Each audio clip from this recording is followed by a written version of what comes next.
everyone, very glad to see you again.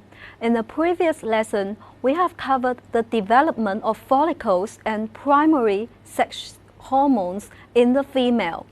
In this section, we will continue to discuss the female physiology with focus on the menstrual cycle. Learning objectives: compare menstrual cycle, ovarian cycle, and uterine cycle. Interpret the changes of hormonal, ovarian, uterine, and relations throughout the normal menstrual cycle. Predict possible results caused by disrupted menstrual cycle. As usual, let's begin this lesson with a case. A 30-year-old woman came to the clinic complaining of no period for 2 months. An HCG test revealed a diagnosis of early pregnancy. Now the question is, why pregnancy leads to no menstruation? Don't worry, you will know the answer at the end of this lesson. Have you noticed that I usually use the word cycle specifically in talking female physiology? Why? This is because a major difference between male and female reproductive functions is a cycle unit in female rather than being constant and steady in male. The most significant cycling changes that every sexually matured woman will notice is her period, or menstruation as a medical term. Menstruation comes every month since menarche, which means the first period, which occurs around at an average age of 13 but earlier in recent decades. Since menstruation is the most easily noticed change during a cycle, we apply the term of menstrual cycle to refer to the cycling change of a female body. The menstrual cycle starts on the first day of menstrual bleeding, so pay attention that when clinicians talk about the date of last menstrual period, the first day rather than the last day of the patient's period is referred. This is usually confused among young learners. A menstrual cycle lasts 28 days on average, normally ranging from 21 days to 35 days. However, what should be noted is that there are some natural changes that are difficult to note by the female. They occur in the ovaries and uterus during each menstrual cycle and are referred as ovarian cycle and uterine cycle.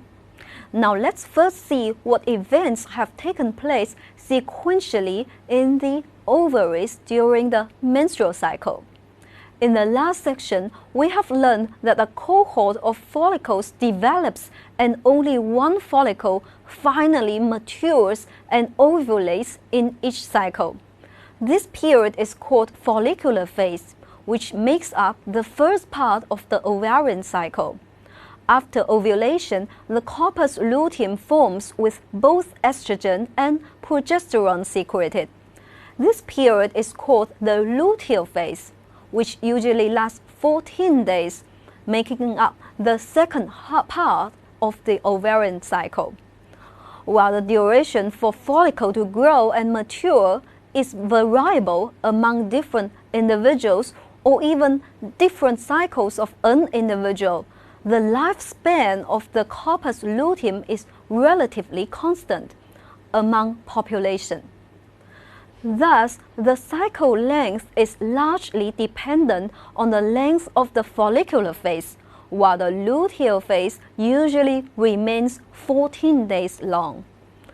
Then let's see how hormones change along the ovarian cycle. Initially, during early follicular development, circulating estrogen levels secreted by granulosa cells are relatively low and increase slowly.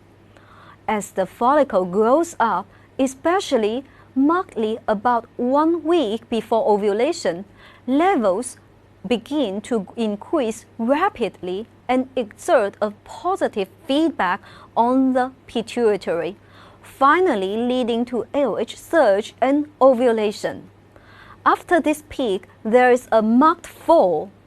However, during the luteal phase, estrogen rises again due to the secretion of corpus luteum and returns to baseline, followed by corpus luteum regression. So remember that there are two peaks of estrogen in each ovarian cycle.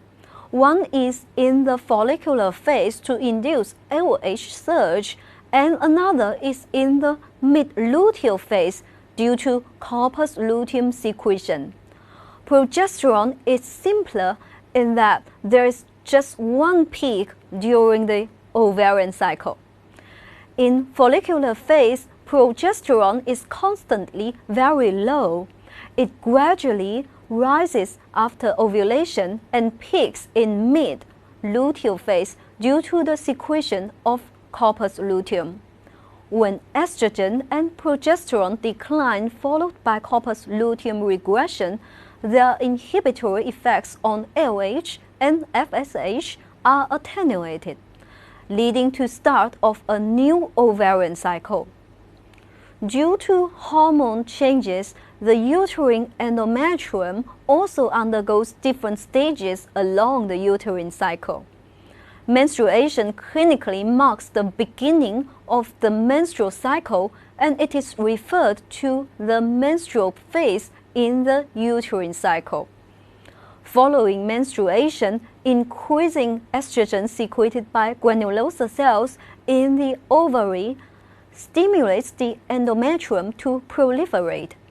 This period is referred to proliferative phase, featured by marked cellular proliferation.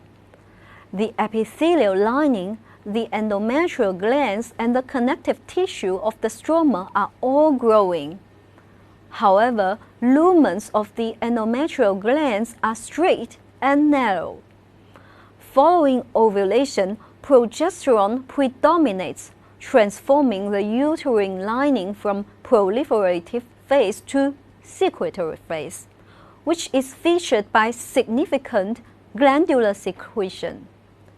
Endometrial glands secrete lots of substances such as glycogen and mucus, thereby dilating the lumens.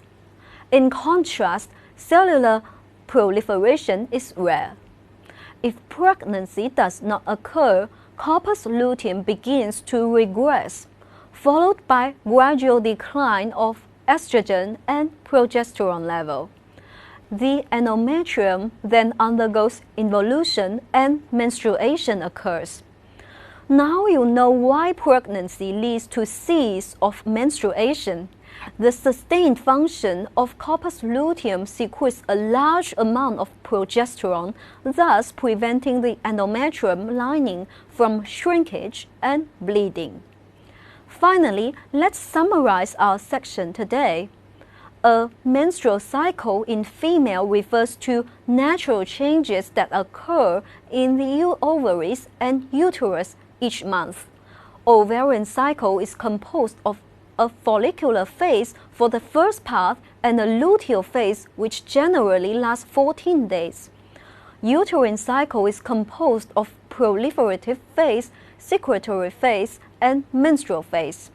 During each cycle, the estrogen has two peaks respectively in the follicular phase and luteal phase, while progesterone has only one peak in the mid-luteal phase.